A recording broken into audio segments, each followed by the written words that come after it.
Hi, folks. This is Don Meissner with the North Country Fishing Report.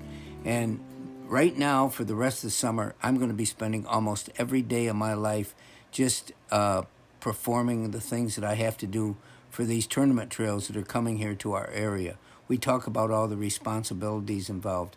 But I wanted Linda, who was with me in all these tournaments. We're parking cars in the morning. We're there at the night when they bring the fish in, and it's like an all-encompassing endeavor for us. So, Linda, I wanted you to share some of the things that you heard people saying that you still may have questions when you listen to these anglers talk.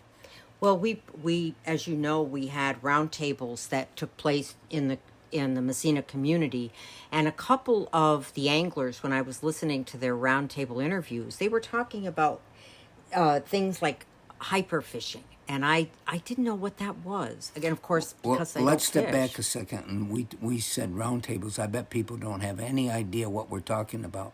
But this organization, the NPFL, tries to do everything they can to support the community that brings them here. Mm-hmm. And in this case, it was Massena. So they asked me to pick places where I thought that they could not only expose the community, but also be able to hold one of these roundtables. And what they would do, these were all held in the evening.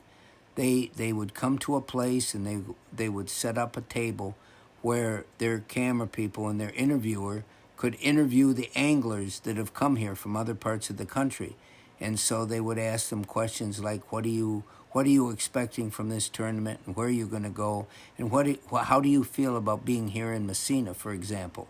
And so with that, you were listening to every one of these roundtables. Yes, because I found them fascinating. When you're listening to someone who's actually out there competing, they have a completely different set of ideas in terms of how can they be successful, what can they do. And of course, I'm taking notes when I'm listening because it's so fascinating. But I heard the term hyperfishing, and I didn't know what that meant. Well, what it means is these anglers, when they go out there, they have certain strategies, and some of these fishermen, they describe themselves as hyper in that they got to be constantly moving. They're constantly on the move. They're fishing fast, and this is what's brought some people great success. Is that because they're trying to make weight before they have to bring the fish in? No, what it means is they're trying to catch fish. That's the whole key. And they figure if they can cover water quickly, they can find these fish wherever they might be and catch them. Kevin Van Dam was famous for that. He was constantly, every second, casting.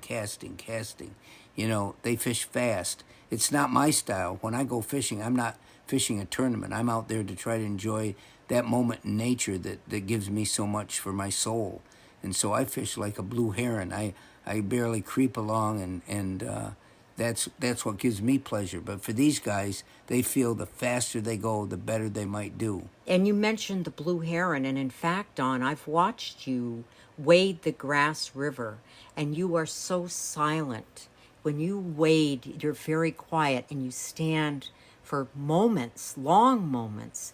You become one with nature, and then when you can cast and catch something, they're unsuspecting because it's just like the blue heron. Well, I think the most unsuspecting one in those cases is me. When I get that strike, it's always a great experience. And there were some other questions that you heard them saying. You know, you says to me you heard about the importance of them understanding, taking their knowledge is the key to being successful in these tournaments. And one of the things that we wanted to mention with this NPFL, they did not allow fishermen to use forward-facing sonar. So what they're trying to do is take fishing back to what it was before, when people had to use the brain power they have, the knowledge they have, to try to catch these fish. And no one can say that because one angler has the money to be able to put this type of system in their boat, that they have an advantage to win this tournament. In this case, all these top anglers, they had to use what they would have years before all this technology came about, of reading the river and learning how to catch fish in it. So essentially studying the river. Yeah. Yes, absolutely. Being able to study and use what they see, and And it's the same way with hunting and fishing and all these things that I grew up with. I used the knowledge that I gained in the experience back then before there was any of this stuff. You just kind of remembered what worked for you and you keep doing it. So you had another term that you heard. Yes. Well, the term was junk fishing, and I'd never heard it before. So You heard one of the anglers that was being interviewed in these roundtables. This was, I think, this was at the Salvation Army, and it was Wes Logan, and he was talking to Ken Duke, who was their Interviewer. personality interviewer who does the podcasts. This is why I have Linda here helping me. Boy, she remembers the names of people. That's not something I do very well. But yeah, that's interesting. And junk fishing, I'm not sure, Linda. I would assume they were talking about in the St. Lawrence River, there's so many things that are buried through years, buried ships and junk and so forth. And all this stuff that's on the bottom becomes shelter for a lot of these fish. That becomes their new home. They live around this stuff. And so these guys that are going out there, they're trying to find places like this that might hold fish in them because they know that structure's a huge key. And so if they're not able to use the forward-facing sonar, now they have to think back to finding the structures where they could find fish.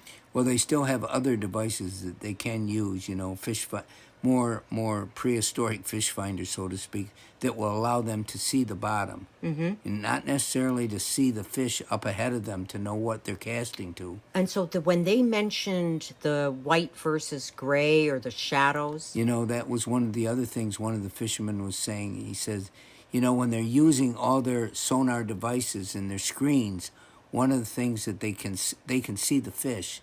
And a lot of times if these fish are on beds, they can tell whether the fish is dark or light colored.